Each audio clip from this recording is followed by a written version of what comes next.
Good morning. Good morning. So,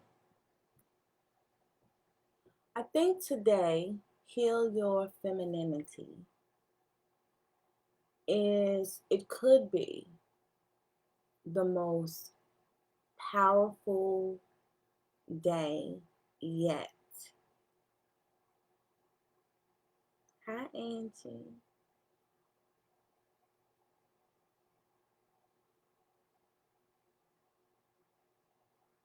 I have been, well, I won't even get into all of that, but I'm very excited today to talk about feminine energy. I'm going to start off. Today's oil is rose geranium. Rose geranium has been used for centuries, and just a little tidbit, it's found in South Africa, but it was very, very valuable to the Egyptians, like Cleopatra. Um, and think about that. Cleopatra loved rose geranium. Rose geranium will help you balance life. Okay. It will help you balance your emotions and really get into your feminine energy. And I can tell you all this. When I received my rose geranium, well, no, not even when I received it, when I actually started using it in preparation for Heal Baby last week. I don't know if y'all noticed, but um, I was not working as hard last week. I really, this stuff really helped me find balance in my everyday life. Last week, um, I felt so like balanced when it came to work and my children and my life.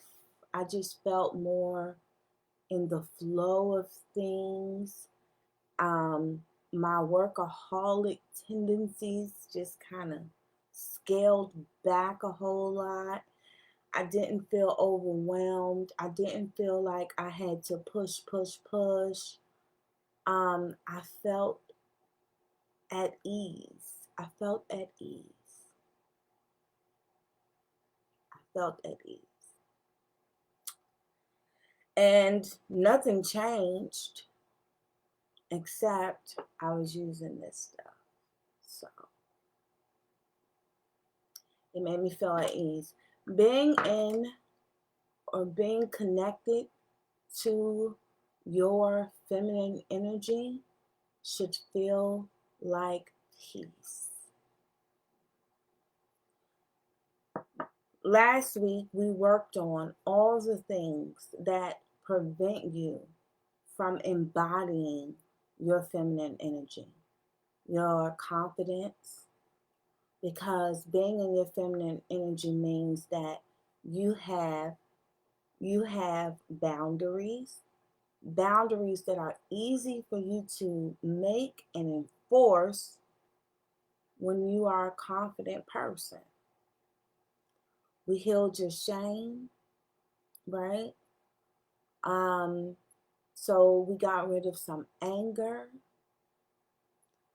Um, we healed your mind so you aren't being critical of things and people anymore or life in general. And most importantly, yourself. We healed all of that stuff. So the next step is wrapping it all up together in a bow and embodying it as feminine energy.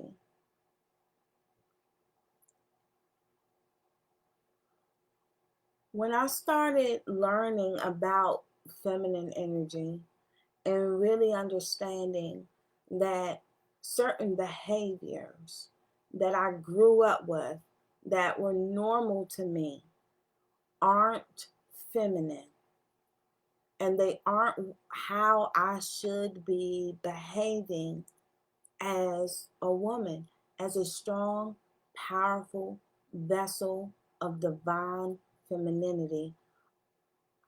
Life changed tremendously for me, and not in terms of money or anything like that. But I can give you an example. I went shopping with a guy, right? And I didn't say anything to any of the salespeople or anything. I was just there. I was just there. He was shopping for suits. That's why I went, because he wanted my opinion on suits and shirts and stuff. And so I was just there and I was giving him my opinion. I was picking out things and that type of thing. And never said anything except good morning or good day. No. I said, hi, darling, to the sales guy. It was a sales guy. And I said, hi, darling. And never said anything else to him. When we went to check out, he pulled the guy aside. Okay. He pulled the guy aside and said, this woman has the most beautiful energy I've ever seen. And he said, she is a good woman. She's amazing. Do you know this? Now, we're just friends. So we're just friends. No romantic stuff going on. But he was like, yeah, she is amazing. And I was just like, wow. All I did, I was just here. I was just here in my feminine energy, which is calm, which is relaxed, which is at ease, which radiates compassion and empathy for people and kindness. When you walk into the room, the energy of the room should change because you have arrived. The divine feminine energy in you has arrived. Your affirmation for today is my presence is valuable and powerful. If you remember that, I'll repeat it. My presence, because I heard someone say, she's too fast. She said that too fast. My presence is valuable and powerful. My presence is valuable and powerful. So, some of the behaviors for me that I learned took me away from my feminine energy, which took me away from my peace. Let's talk about it.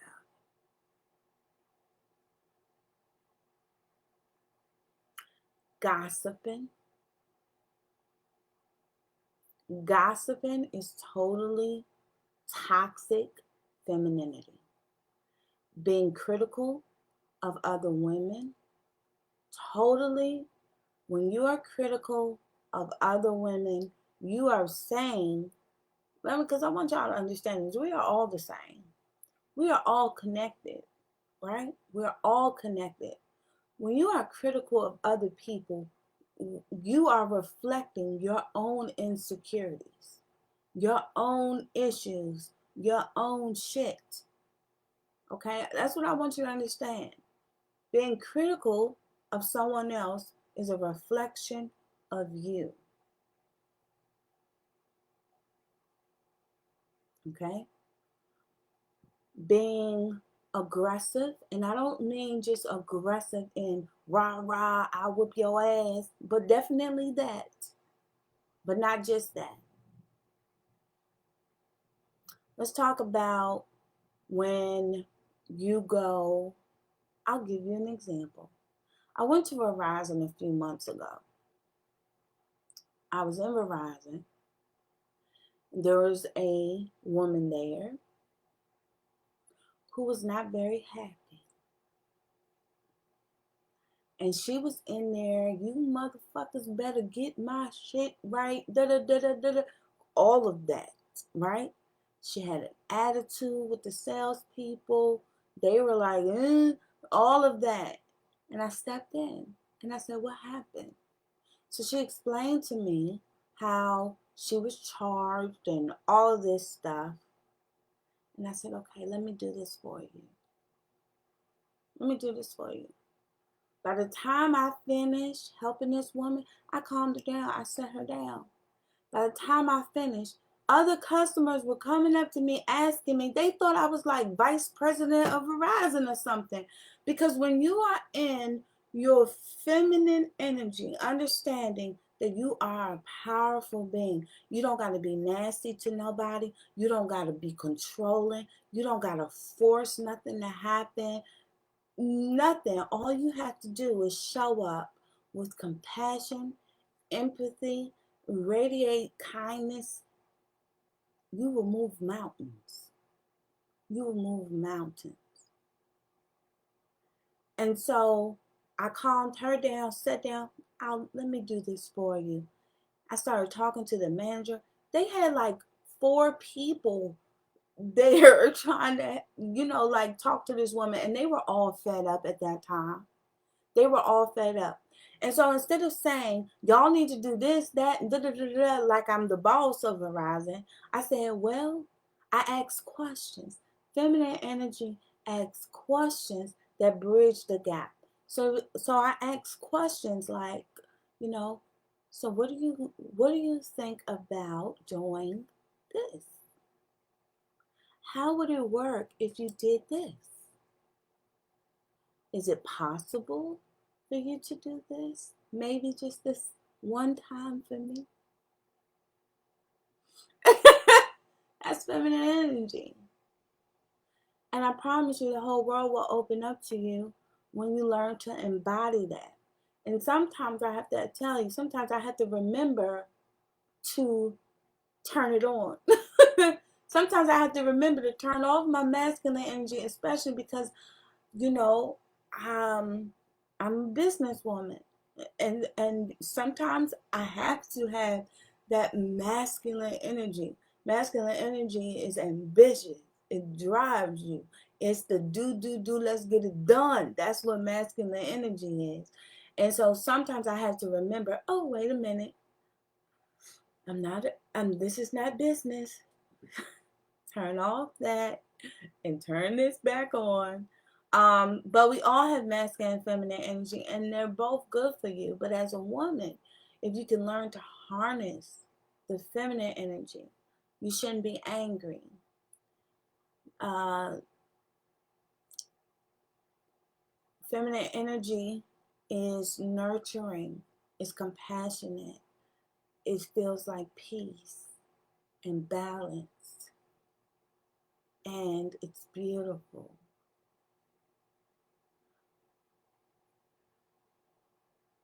So I especially want mothers, especially single mothers, to get this, because when I think I lived in more feminine energy than more feminine energy during my marriage than I did during during my divorce. And when my divorce happened, I got into real masculine energy because being a single mother is a lot of work. All of a sudden, I found myself being the um, the disciplinarian, the all of that stuff that my ex-husband was. And I started embodying all of this masculine energy. My kids didn't like me very much. They didn't. We bumped heads a lot, especially me and Ray.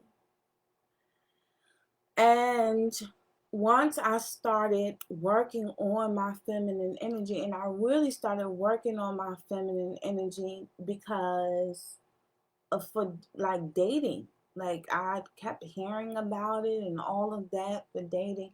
And I started working on it, and I started feeling really bad because I realized like my kids didn't have a mother anymore. I wasn't nurturing and compassionate. I had no patience. There was no tolerating anything. It was get this shit done. What is going on? What are you doing? Why did you do that? Sit down. Go clean your goddamn room. Like it was no.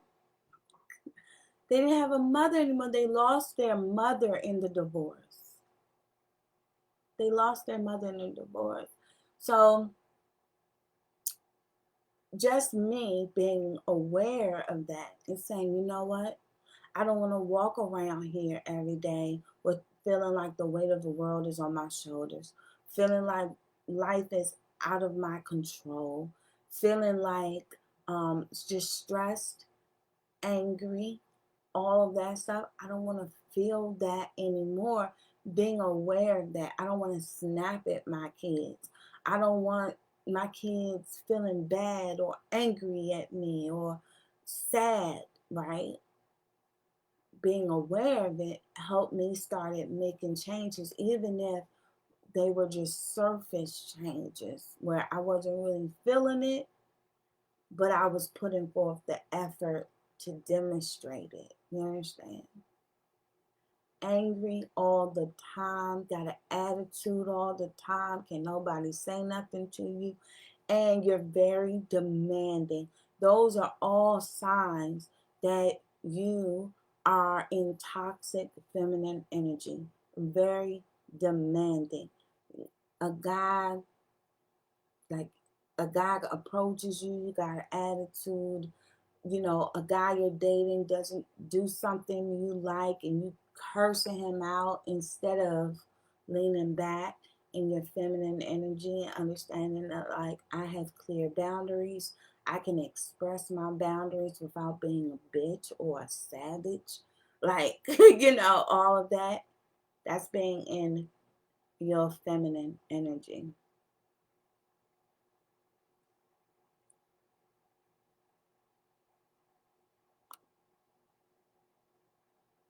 Yes, Takia, life's demands take over and you're just in go mode. And that's masculine energy. Masculine energy is go mode. Go mode. I think I want to clarify this. I think that people confuse being in your feminine energy with having to act a certain way as far as like um being prissy or only liking pink, but I can tell you this. So I told y'all I started using rose geranium last week, right? And all of a sudden, I wanted pink everything. Y'all see my new pink rose teddy bear? And I got on a pink shirt today. I started wanting pink everything. Like I was like, I really like pink. I really like pink. And I don't know why, but that just happened. And I even told my house manager, I was like, listen, I want a new office. I want to do my office pink. I want the whole theme to be like roses. I want roses everywhere. I don't know where it came from. But I can tell you this what I was feeling when I asked myself, like, what's up with the pink and the roses? It was like, what's going on?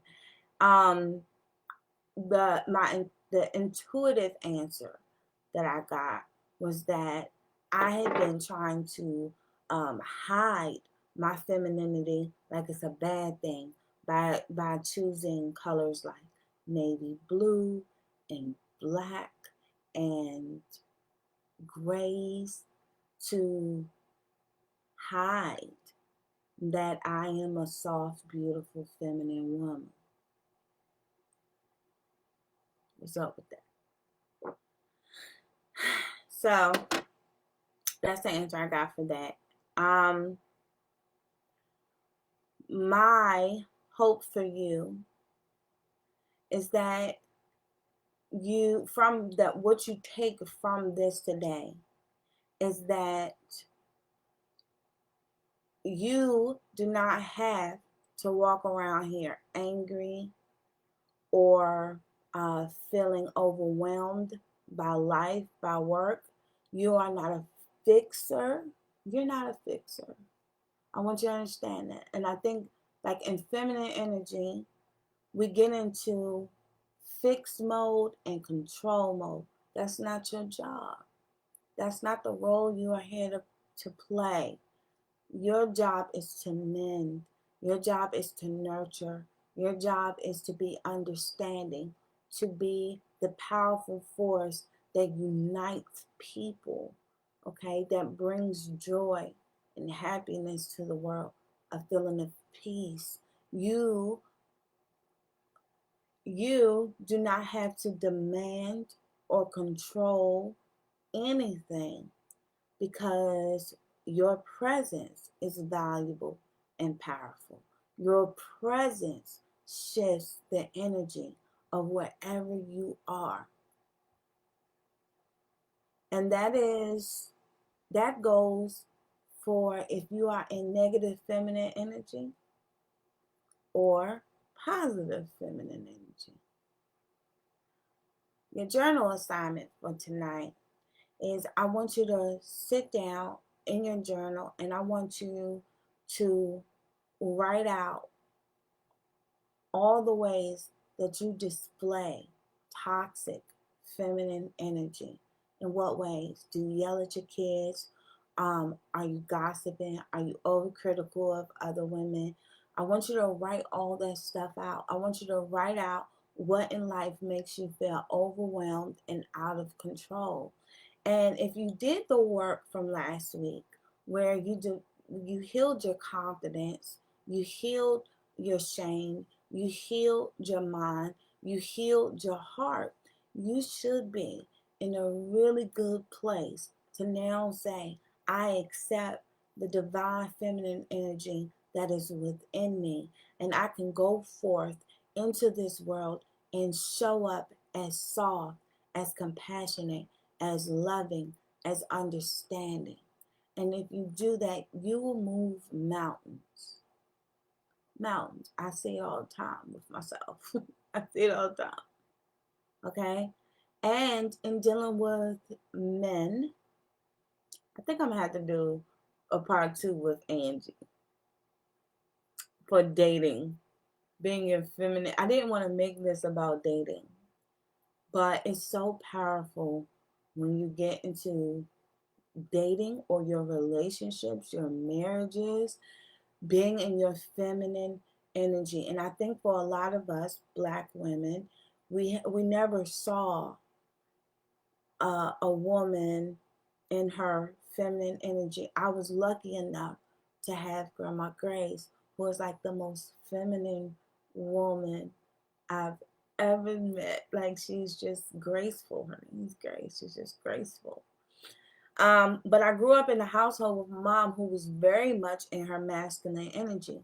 And what happened with her and my dad, they stayed together. They were married forever. My father was very serious about his vow to God, but he wasn't happy at all. And well, I can't say that. That's not fair. I'm sorry, Mom. It's not. They had some issues. I can hear. But she was always controlling. And I said back to her, and even younger, I used to tell her stuff like, Mommy, you don't have to like be so demanding with him. Like, and so controlling, and like, let him be the man of the house. And I want to just say this to women. Let men be men. And when I say that, have your boundaries as women. Boundaries are very different than secret expectations and secret rules. Very, very different.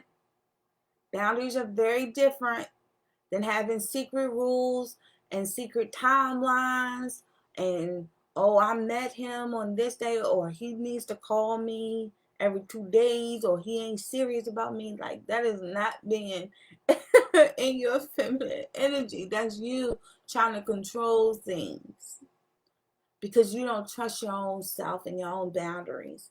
That's you trying to control your own disappointment. That's what that is. Feminine energy says, I lean back. I've expressed my interests, and now I lean back and I let him take the lead. Oh, I guess we're going here. This, I wasn't going to go here. I read all the time women talking about men and what men don't do and how men should do, what men should do, and how they should be. And I just want you to know, if you weren't busy being the man, then men might. But when you try to tell a man how he's supposed to date you, and you're demanding of what he's supposed to do as a man, and you are giving out orders, don't no man want to be with you. And when you have these secret rules and these timelines and these things of how it's supposed to be and work and all of that, what you're really showing a man is not that you're confident, not that you know your worth. That's not what you're showing a man. What you're showing a man is that you've been hurt a whole bunch of times. You a big red flag, baby. You a whole red flag. You've been hurt a whole bunch of times and your ass ain't get over it. And that's what you're showing up as.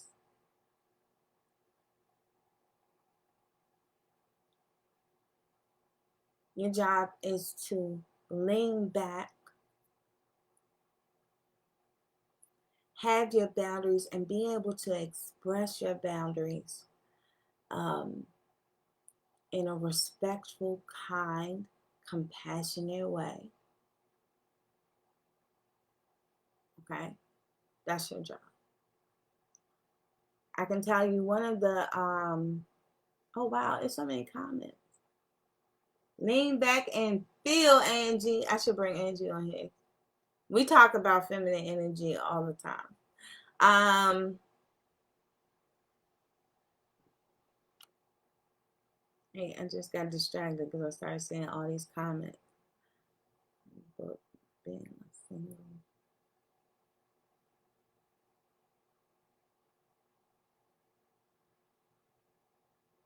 Alicia, you don't have to use your masculine energy at all unless it's survival.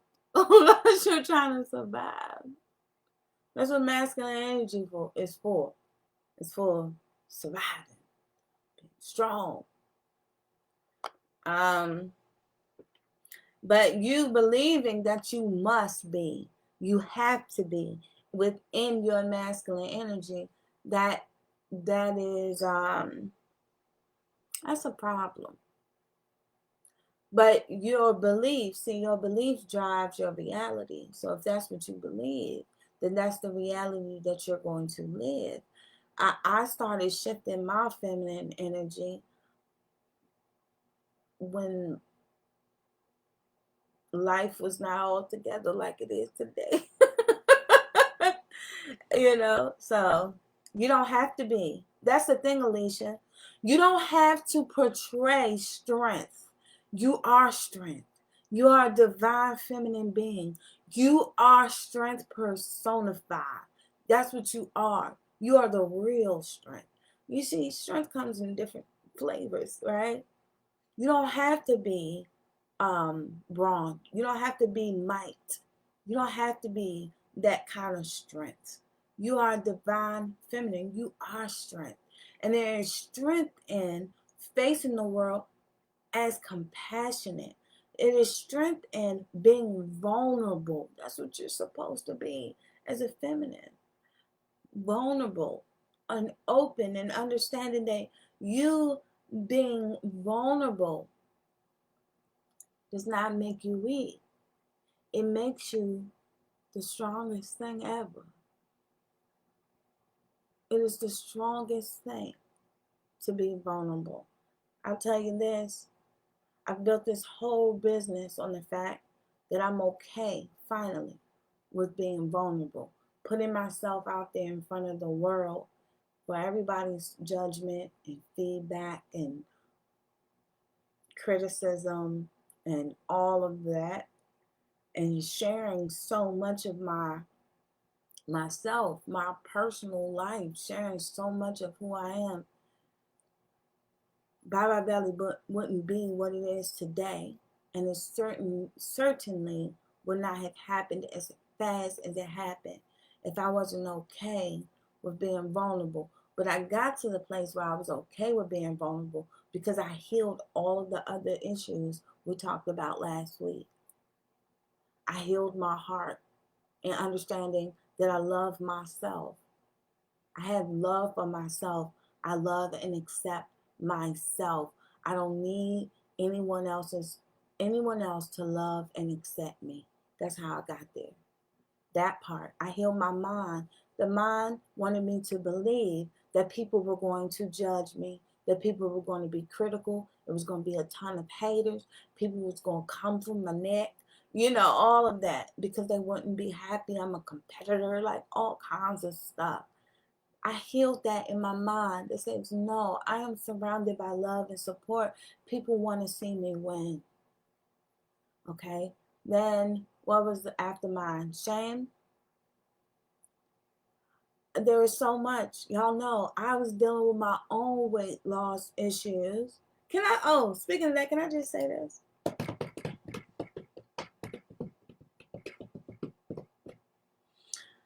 I weighed myself today. I weighed myself today.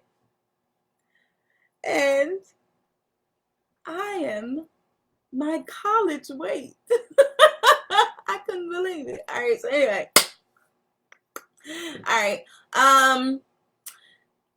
So my own shame, my weight loss issues, and y'all know y'all deal with it. Y'all think I didn't? Yes, I dealt with it. But I healed my own shame and that thing that wanted me to believe that can't sell weight loss products and you still fat. That whole that's shame. That's shame. And I said, no, I'm a beautiful person inside and out. I'm on my own journey and I'm gonna help a whole lot of people on their journey. Like that was, you know what I'm saying? I healed that. Then I healed my confidence. I know I can do this. I was made to do this. This is why God put me on this earth. I got the whole support of God, the angels, the entire universe standing with me because this is my mission. This is what I was created to do. I healed all of those things. So then when I stepped out in front of the world and said, this is what I'm doing, it was easy for me to be vulnerable about it, to put myself out there. I don't know what y'all see as vulnerability, but going live to talk about your business is vulnerability. Anytime you put yourself out there, it's vulnerability. Being vulnerable isn't, crying about your emotions and, oh, I'm hurt and I'm scared. That's not what I mean when I'm saying being vulnerable. Being vulnerable means being out there willing to face judgment, criticism, disappointment, and all that, and understanding that you are a healed being, that you don't need anyone else's approval or acceptance. You are free to be you no matter where you are. No matter where you are, what scenario you're in, you can be your full authentic self. When you're on a date with the guy, you don't have to act like you a savage. You don't have to act like you too hard. You don't Maxine. Oh my goodness. I'm so glad your name just popped up. I saw that you left me a message over the weekend in Bandage. You commented on something. I gotta talk to you. I know you asked me to get with you. And I will get with you today, darling. I'm so glad. I'm sorry. I'm so sorry because I told you I responded. Did I respond? Did I just heart it, letting you know I saw it? I can't remember, but I know. I'm so glad you popped up because I totally forgot all about it. I'll be in touch with you today, okay? All right, so I have an 11 o'clock, so I'm gonna go. So I want y'all to think about that tonight. Your journal assignment is I want you to make a list of all the shit you try to control in your life. Some of y'all need to put your man down there because you try to control him. What you need to do is just lean back up, give to yourself. Let me tell you something. There is not a grown man on this planet who doesn't know exactly what you want as a woman.